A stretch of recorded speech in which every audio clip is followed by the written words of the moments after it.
Bonjour, bienvenue dans cette nouvelle vidéo où on va voir le point mensuel de mes investissements et aussi le point sur le portefeuille virtuel avec la méthode de William Higgins en fin de vidéo. Alors, on va aller tout de suite derrière mon écran. Hop, voilà, oui, attendez, hop, peut-être boucher ça comme ça. Ouais, ça. Voilà. Donc, pour le point de fin juillet, on peut constater à l'heure actuelle un rendement cumulé à 12,08. Je ne sais plus combien qu'on était avant, honnêtement. On devait être à 11, 10 ou 11, je ne sais plus exactement. Et on va voir tout de suite l'évolution de la courbe du comparatif. Le comparatif dit qu'à l'heure actuelle, en fin juillet, donc j'ai mis un petit problème sur la date. Hop, 31,07, je sais pas pourquoi qu'il met. Je sais pas. Pour la fin juillet, la rentabilité cumulée est à 21,46 pour le comparatif par rapport à un ETF Monde qui est à 30,41 pour les ETF. Alors, on a eu un léger repli par rapport au mois dernier qui était à 22,77, qui était le plus haut que j'avais fait à l'heure actuelle, parce que le plus haut était à 22,15 auparavant. Donc léger repli de l'ETF Monde en même temps, ça suit. Donc à l'heure actuelle, rien de bien alarmant et rien de bien préoccupant sur le sujet, vu, on va dire, la problématique de la France où on n'a plus trop de gouvernement à la tête de l'État. Ensuite, on va basculer tout simplement sur notre portefeuille à dividendes. Le portefeuille à dividendes, lui, a bien remonté par rapport à fin juin. On était à 0,70 suite à une chute, sûrement les paiements des dividendes, mai, juin. Et on a un beau retour sur 5,11% en un seul mois, et derrière le 440 GR lui fait 8,75. Donc on remonte bien, on continue, rien de bien alarmant. On n'a pas touché de dividendes sur le mois de juillet. Les dividendes généralement en France c'est mai, juin. Il y en a peut-être quelques-unes qui payent au mois de septembre, octobre et décembre, de style Orange ou encore des autres. On peut même voir ça tout de suite ici. Le prochain paiement de dividendes serait au mois de septembre sur du Total Energy et BIC, parce qu'ils vont fournir un dividende exceptionnel au mois d'octobre pour BIC.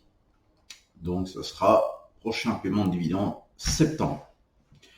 Ensuite, on va voir tout simplement quelle société j'ai renforcé sur le mois de juillet. Donc mes achats en début de mois de juillet a été orienté sur Piscine des Joyaux, BIC, Amundi, Vica, Métropole Télévision et l'ETF Amundi Latin America.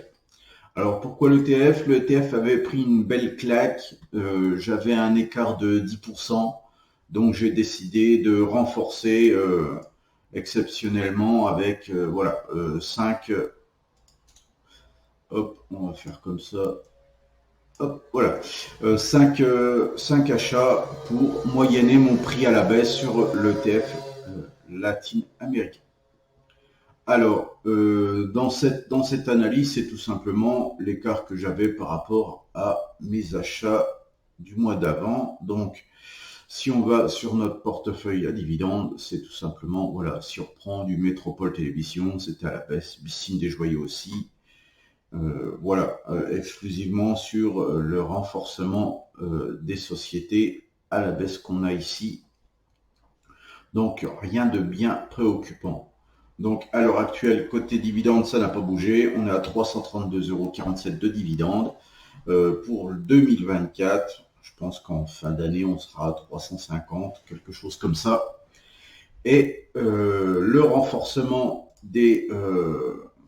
des actions fait que l'année prochaine, je devrais avoir un montant de 449,44 €, donc en nette augmentation, et un rendement du portefeuille à 6,96, donc à peu près 7%.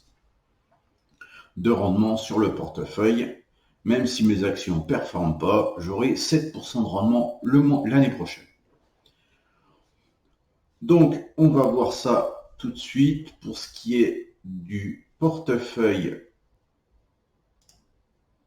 de William Higgins. Alors, le portefeuille de William Higgins avec la méthode qu'il nous avait donnée lors d'une vidéo que je vous ai partagée, c'est tout simplement un rendement cumulé qui est en chute de 5,45% pour la méthode de William Higgins. Vous voyez clairement que tout est en baisse.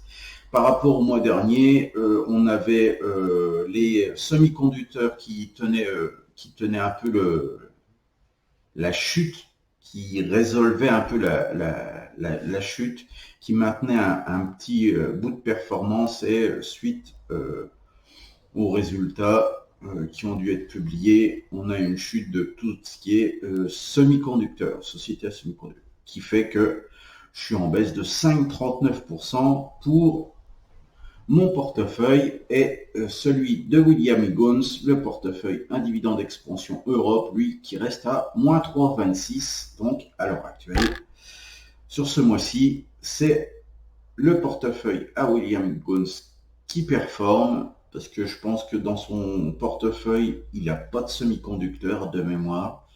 Il faudrait que je regarde, mais par défaut, il n'y a pas de semi-conducteur. Donc voilà, on voit clairement que bon, c'est une petite bataille. Il faudra voir sur plusieurs mois, voir ce que ça donne exactement en termes de rendement à long terme. On va repasser sur le... Donc notre portefeuille se porte pas trop mal avec un rendement de 12,08, une plus-value de 1410,92 € en plus-value latente, des gains réalisés de 13 € parce que par défaut, je vends uniquement ce qui chute, je vends pas ce qui marche bien. Donc par défaut, forcément, il n'y a pas beaucoup de gains, c'est normal. Dû à des erreurs passées aussi, des mauvais investissements, des équilibrages, voilà.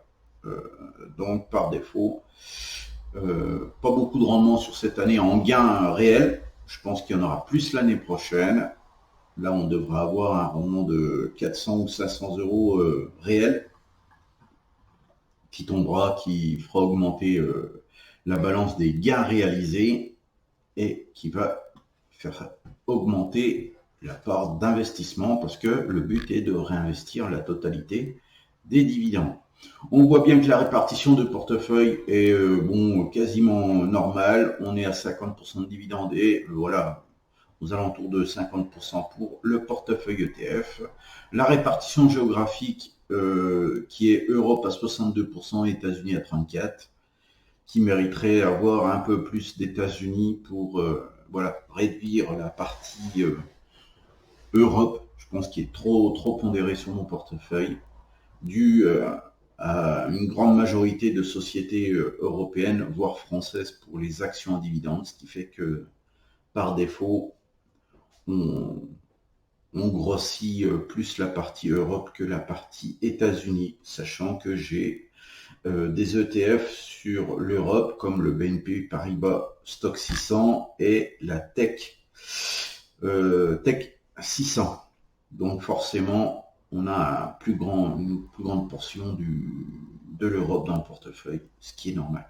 La répartition reste claire, elle est très bien, on n'a pas de domaine qui va au-delà de 25%, donc on est dans la finance à 19%, la technologie à 7%, la consommation cyclique à 12%, la santé à 9%, l'industrie à 10%, consommation de base à 8% et la communication. Après on a l'énergie, l'immobilier, les matériaux et le service aux collectivités. Donc voilà pour à l'heure actuelle. Donc à l'heure actuelle, on reste stable sur l'ensemble des portefeuilles d'investissement, ce qui permet de faire du renforcement moyenné à la baisse les actions à dividendes, donc qui est une bonne chose. Et voilà, on va revenir comme ça, voilà. Donc rien de bien magistral sur ce mois-ci. par défaut, vu le contexte et les variations de la bourse, tant qu'on n'aura pas un gouvernement un peu plus stable, je pense que le CAC 40 va fluctuer voilà, entre 7005 et 7008. C'est tout ce qui fera tant qu'on n'aura pas de nouvelles plus florissantes sur la partie gouvernementale de la France, qui ferait que, à l'heure actuelle, mon portefeuille va stagner dans les voilà, 12-13%, entre 11 et 13%, tant que la situation va pas s'améliorer. Ce qui est intéressant, parce que par défaut, ça permet d'investir sur des actions qui ont chuté et qui étaient plus dans la tolérance d'achat. Donc c'est très bien, on va pouvoir augmenter la partie rendement de ce type. On va augmenter le rendement en moyennant l'achat, le PRU moyen à la baisse. Donc par défaut, on aura des meilleurs rendements sur nos actions à dividendes. Voilà, j'espère que tu as apprécié cette vidéo. Je te demande rien par défaut. Je te souhaite une bonne journée à toi et à la prochaine dans une prochaine vidéo.